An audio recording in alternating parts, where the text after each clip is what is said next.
اور پورا social media بھرا ہوا تھا، کئی لوگ تائید کر رہے تھے سوشل میڈیا پہ۔ میں تمام کو سلام کرتا ہوں، تمام کا شکریہ ادا کرتا ہوں پھر سے۔ اور جو لوگ دل برداشتہ ہو رہے ہیں، آپ تاریخ اسلام پڑھیے، آپ حضور اکرم صلی اللہ علیہ وسلم کی زندگی کو سامنے رکھیے آپ کہ طوفانیں تو آتی ہیں میری زندگی میں مجھے اور اونچا اٹھا کر جانے کے لیے۔ 5 سال پہلے امجد اللہ خان آپ کے لیے وہ نہیں تھا، کارپوریٹر نہیں رہنے کے باوجود میں 10 سال کارپوریٹر کر چکا ہوں۔ مجھے کوئی ایسی آرزو خواہش بھی نہیں ہے کہ کارپوریٹر رہوں بول کے، لیکن کیونکہ ایک سیاسی جماعت ہے، ہم کو ساتھ چلنا ہے، یہ سب کرنا پڑتا ہے۔ پھر دوسری چیز یہ ہے کہ کام تو جاری رہے گا، امجد اللہ خان کا کام نہیں رکے گا۔ جتنے جو مظلومین جو باہر ہے NRIs، خاص طور پر ان کی جو میری مدد ہے وہ جاری رہے گی۔ جو بیمار لوگ ہیں جن کے لیے میں کام کرتا ہوں وہ بھی جاری رہے گا۔ اور جو بلدی برقی آورہ ثانی مسائل کے حل کے لیے میں روزانہ 11 بجے سے 3 بجے تک دفتر پہ بیٹھوں گا۔ مجلس بچاؤ تحریک کا جو چنچل گڑھے میں دفتر ہے وہاں پر بیٹھوں گا میں۔ اور تمام کارکنوں کو بھی میری گزارش ہے کہ آپ جو ہے عوام کے درمیان میں رہیے، عوام کے مسائل کو حل کرتے رہیے۔ انشاءاللہ اللہ پھر سے ہم سے راضی ہوگا۔ ہو سکتا ہے کہ ہمارے سے کچھ گناہ ایسے ہوئے ہوں گے جس سے اللہ ہم سے ناراض ہوں گا۔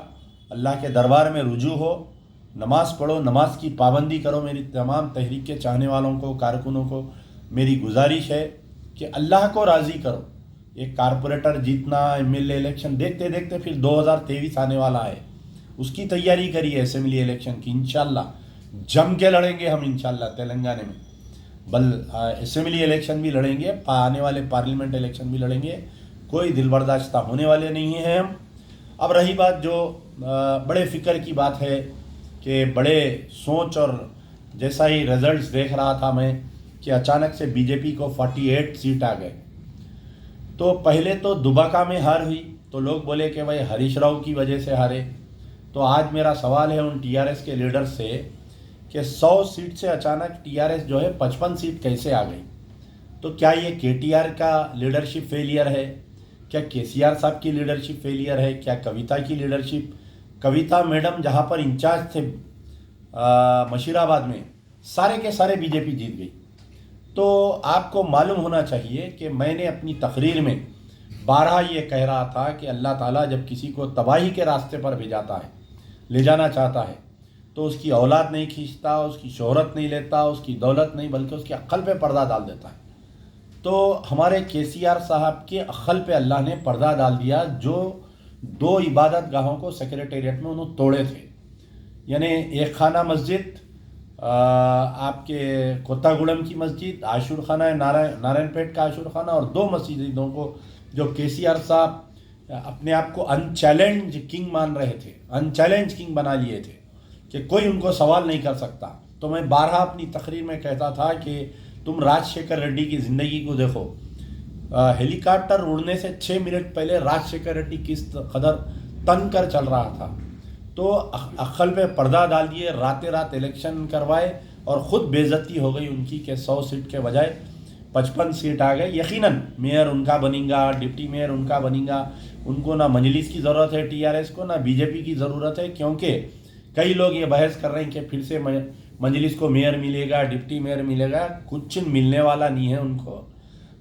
55 TRS کے ہے اور 30 جو ہے ان کے ایکس افیشیو ممبرس ہے، 75 کے قریب ان کو +5 ہے، اور ہو سکتا ہے کہ کچھ کارپوریٹرز جو ہے اگر سیکریٹ ووٹنگ ہوئی تو پیسے بھی دے کے وہ لوگ خرید لے سکتے۔ تو TRS کے میئر بننے کی، ڈپٹی میئر کے اوپر کوئی بحث نہیں ہے، ان کا میئر بنے گا، لیکن ابھی بھی وقت ہے کہ TRS کو یہ سوچنا چاہیے، TRS کی قیادت KCR صاحب کو، KTR صاحب کو، یہ سکو فینٹس بلکہ ایک انگلش میں کہاوت ہے، یہ سکو پینٹس ان کے اطراف میں جو گھیرے ہوئے ہیں، یعنی کوئی عوامی لیڈر نہیں ہے TRS میں اقلیتوں میں۔ آپ غور کریے، محمود علی ڈمی، جتنے مسلم لیڈرز ہیں TRS میں سب ڈمی ہیں، کوئی عوامی راویدہ میں نہیں ہے۔ اس کے باوجود اقلیتوں نے KCR صاحب کو 2018 میں ووٹ دیا، 2019 میں ووٹ دیا۔ تو ان کا دماغ خراب ہو گیا، بولے کہ بھائی مسلمان کہیں نہیں جا سکتے، میرے کو چھوڑ دیں گے. انہوں مسجداں توڑ دے رہی، انہوں جو ہے کیا کیا نہیں کیے. سب سے بڑی مار جو پڑی کہ انہوں جو ہے جو ہندوتوا کا شیطان تلنگانے میں سو رہا تھا، وہ ہندوتوا کے شیطان کو جگائے. کیسا جگائے؟ انہوں جو ہے پی وی نرسمہا راؤ کی 100 سالہ جشن منائے.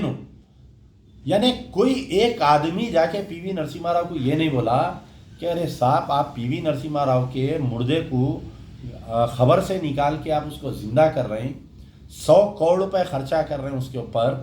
تو یہ جو پی وی نرسمہا راؤ جس نے بابری مسجد کو شہید کیا، تم جس کا جشن منائے، اللہ تم سے ناراض ہوا اور مسلمان تم سے ناراض ہوئے. تم جو 4 مسجداں توڑے، ابھی بھی محاسبہ کرنا چاہیے ٹی آر ایس.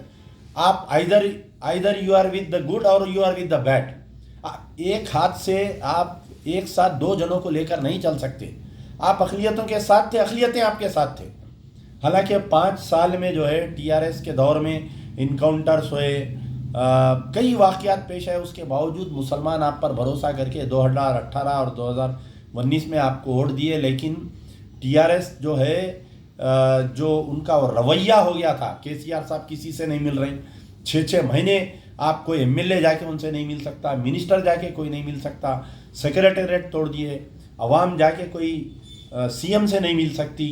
تو یہ تمام چیزوں کا محاسبہ کرنا چاہیے ٹی آر ایس کو. یہ جو ٹی آر ایس ہندوتوا جو لائن لی، اس کا فائدہ بی جے پی کو ہوا. لوگ بول رہے ہیں کہ بھائی 10 دن میں کیسا ہو گیا. تو اور ایک چیز یہ ہے کہ جو ٹی آر ایس جو ایم آئی ایم کو ساتھ لے کر چل رہی تھی، یعنی آپ دیکھیے، غور کریے،